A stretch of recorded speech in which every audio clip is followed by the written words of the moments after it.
Hello guys, welcome back to another video. Today we're not going to be taking a look at Rosewell's RK6000. No, today we're going to be taking a look at an X99 build.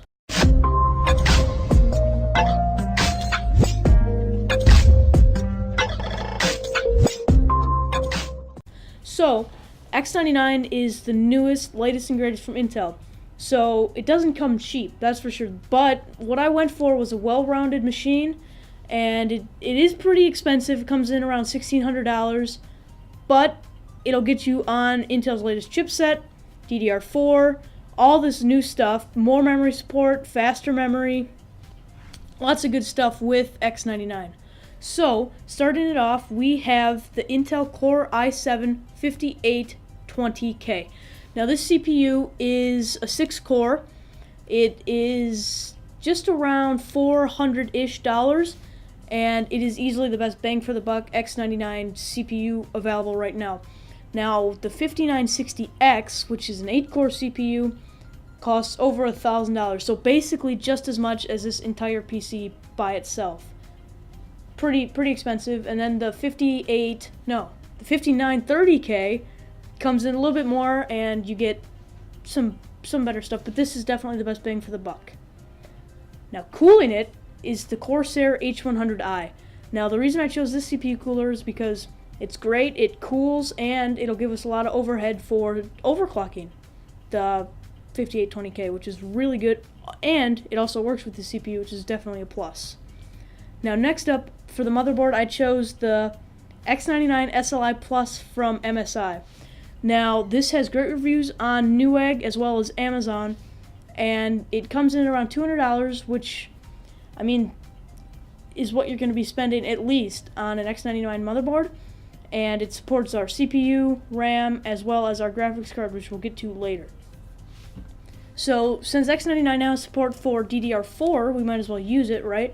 So for the memory, I went with 16 gigabytes of Crucial Ballistic Sports DDR4 memory.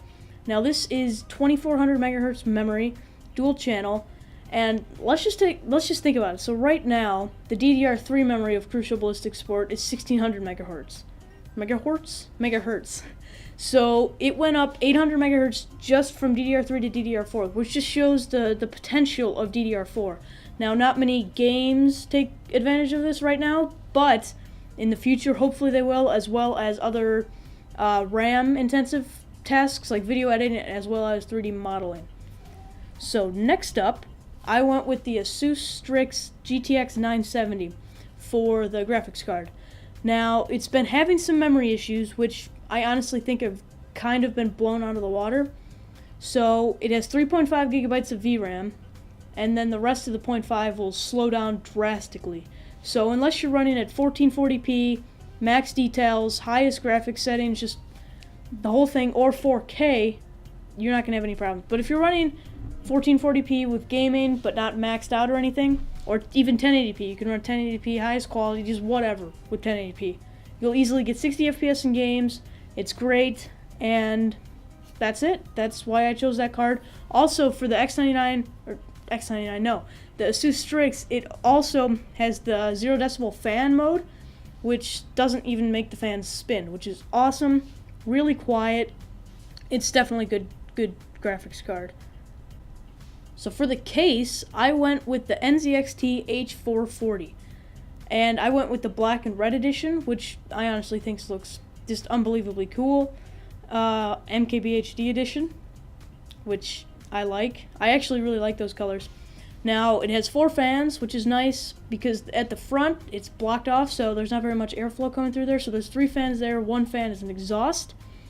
And I also chose a modular power supply, which I'll get to in a second, to make the cable management very easy and make it look nice as well.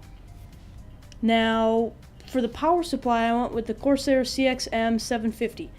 Now, this is a 750 watt power supply, modular, so you'll have all your ports that you need, which instead of having just random cables hanging everywhere, you'll have the ports that you need, or the cables that you'll need without having extra ones. Now, this will support our motherboard, our RAM, which is part of the motherboard, graphics card, and as well as our CPU. and the case. It'll power all the fans. But it also gives you the option to add a second GTX 970 if you so choose, or add lots of hard drives or whatever. Okay, now for the storage, I went with an SSD for the boot drive just because it's just unbelievable the difference it makes. So for the boot drive, I went with the Intel 530 series, 180 gigabyte. And the reason I went with this is because it was just over $100 on Newegg. They had a $10 off promotion, which was great. And to step up to the 240, it was like an extra $20. So I just went with the 180. Plenty of room for the Windows install or Linux, if you decide to put Linux on it, as well as just frequently opened apps like Skype, Spotify, and the apps that you open a lot, like I do. So for the mass storage, I went with the WD Green 2 terabyte. Now the reason I chose this, because it's silent, it runs cool, and you just don't have to worry about it.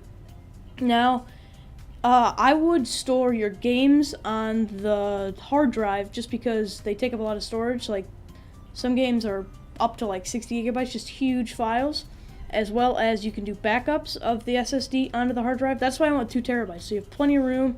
It'll last a long time unless you're doing lots of recording to it, which some people do for gaming PCs, but I don't know, it's up to you guys. If you need more storage, or faster storage, maybe go with the WD Black, which is a faster hard drive, or if you have the money, go with bigger SSD. I mean, you can get a 1 terabyte SSD for just under $1,000, so if you want to add that onto your $1,000 system, go ahead, but that just seemed a little ridiculous for me.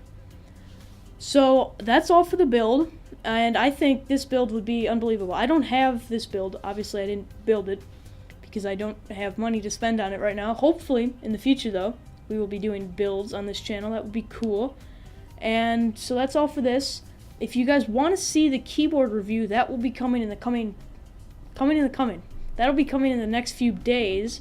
So stick around if you want to see that. And that's all for this video. Hope you guys enjoyed. See you guys next time.